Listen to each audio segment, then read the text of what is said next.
No, seriously, keep clapping for ours. Woo! Like that wasn't a suggestion. This is going to be very different than my normal sets because I'm just going to be trying new stuff.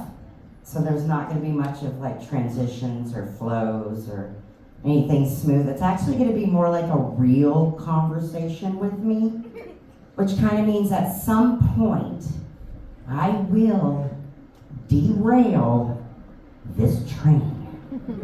But it's okay. You're gonna be all right. We're gonna get where we're going. At the end of the 10 minutes, everybody's gonna be fine. I do this every day. I wake up, I derail, forward movement, upright, and get where I'm going. I'm still here, so you're gonna be just fine. Recently, I've noticed there's been like this serious decline in customer service. Like it's just, beyond the rudeness, it's like pure lazy. My dad went to Menards to go get an item, and he found a said associate to help him find said item, and the associate just told him to go online and look for it. So my dad drove all the way back home, went online, found said item, and by the time he got done with the fees and delivery, it was almost half the cost of said item. But it did tell him where in the store to find it. So he got in his truck, drove all the way back to Menards, went where it said online to go find it, and got his said item with no extra service fees. Well, as he's complaining to me about this, I couldn't help but to think, what if prostitutes had service fees? I mean, there'd be like the normal cum disposal fee, which would be like a biohazard fee. Not a cum disposal, biohazard removal fee, which is the condom. Let's not get that confused with the blowjob, because that's a completely different biohazard removal fee. It also requires a biohazard cleanup fee. But please let not get that confused with the traditional biohazard cleanup fee. And then we would have like makeup removal and reapplication fee. Oh, let's not forget the highest service fee of all, anal entry fee. But you know they could do discounts too. Like for seniors, 15% off. For military, you could do 20, no wait, no, military would be a service fee. That's a 30, I was Navy, I know. We are a 35% service fee minimum. All that, I want to make sure I got all that. Yeah, I did. All right. Have you guys heard or seen anything about, I watch weird shit and weird documentaries. I'm 50, I'm sorry. Have you seen or heard about these Japanese sex bots? Nobody? Oh my God, you're in for an education. You have, thank you, okay? Thank you for the courage, for acknowledging that you watch weird shit too. That's all right, you're not alone. I'm up here talking about it. I learned that these can be fully customizable, and they're supposed to be like realistic, like even to the touch and whatnot. You can decide what color you want their eyes, their nose, their hair, their skin tone, their boobs.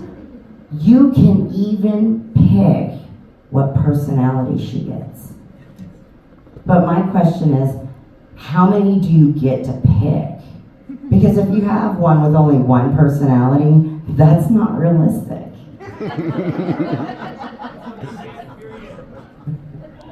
I also learned about the fact that they have recently started, this is controversial, believe it or not. They started programming them where they can verbally say no to advances, but they're still not physically capable of saying a no to a physical advance. And I know there's controversy about it. For some reason, women's groups are like, what about their rights? Don't they have the right to say no? And that's a whole can of worms I don't want to get into. My thought process is this is an untapped market. What if we could program them to like bruise like a normal human? I mean, hear me out, stick with me. They have really metal, sturdy frames. And if you could program them with phrases like, I'm sorry, you were right, I'll do better.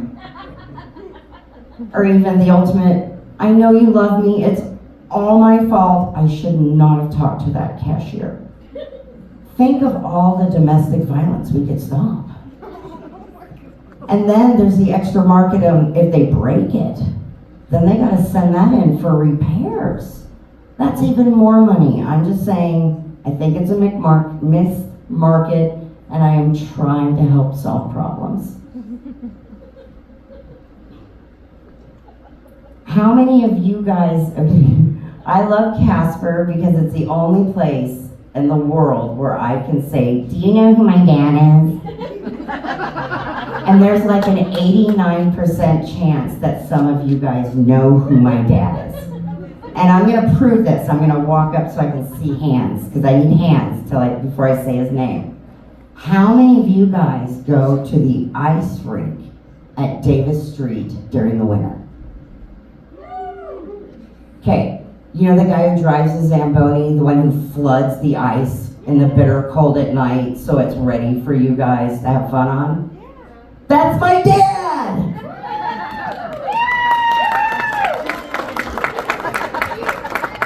How many of you guys go to the rink side of the rec center and that old dude on the Zamboni with like the handlebar mustache have ever seen him? That's my dad! You know, the one who yells at your kids when they're fucking off and you can't see it? That's my dad! It still wouldn't get me out of trouble, they just know who to call. Have you noticed the older we get, because I'm 50 now, I'm fully fucking menopausal, I started early, no desire for delay. I lost my train of thought, which is menopause right there. You only get so many bendovers in a day. And the older you get, the less bendovers you get. So I keep this in mind as I'm aging. If it's something that's not worth really bending over, I'll kick it over into a corner. And then in a couple hours, when it's bigger, I grab my sticky thing with the suction cups, the one you can fold out and lock it. And I use that to just pick it up and put it in the trash. I have better things to bend over for, all right? My worst experience with menopause has been the night sweats. I don't know if you guys have experienced these yet. For those who have not, this is a PSA. It's not like normal sweats. It really isn't. It's kind of slimy, like ectoplasm. And you can have this literally happened. We're in Billings, me and my boyfriend. Windows open, I'm on the window side. It's like 30 degrees below or some shit outside. All I know is he's got blankets and I'm still sweating. And I sit up in the middle of the night and I'm assuming he's next to me. So I lean over and just scoop up this handful of Mountain Dew. The most disgusting thing I have ever experienced. I'm like, why is it slimy and why is there a handful and not leaking out my fingers? So I decide this is gross. So I fling back and I throw that shit. And then I hear a splat and a ew. And I look next to me, well, he's not there. So he was walking in from the bathroom when I nailed him with my titty sweat. He said, what was that?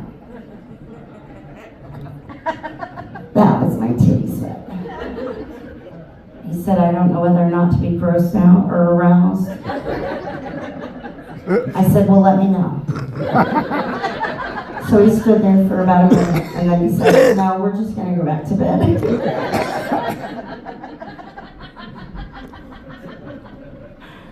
I've also figured out that we kind of like, as women, die from the inside out.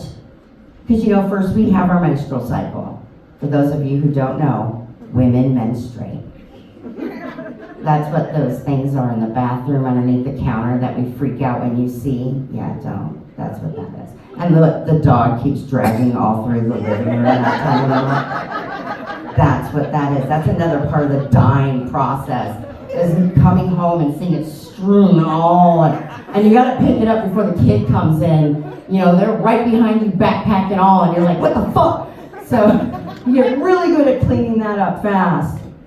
And then after that, you like sweat to death for about 10 years. They told me 3. No, it's been past 3 years. I'm still dying inside. And it's not like normal hot, it's like an internal core rupture, inferno volcano trapped inside of a 410 angry bitch, happening at 2 o'clock every fucking morning.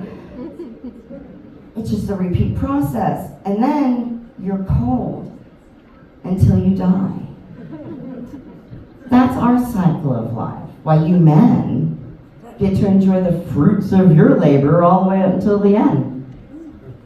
Well, thank you so much for your time, guys. I really appreciate you helping me work out that new material. You mean the most to me. I truly appreciate it.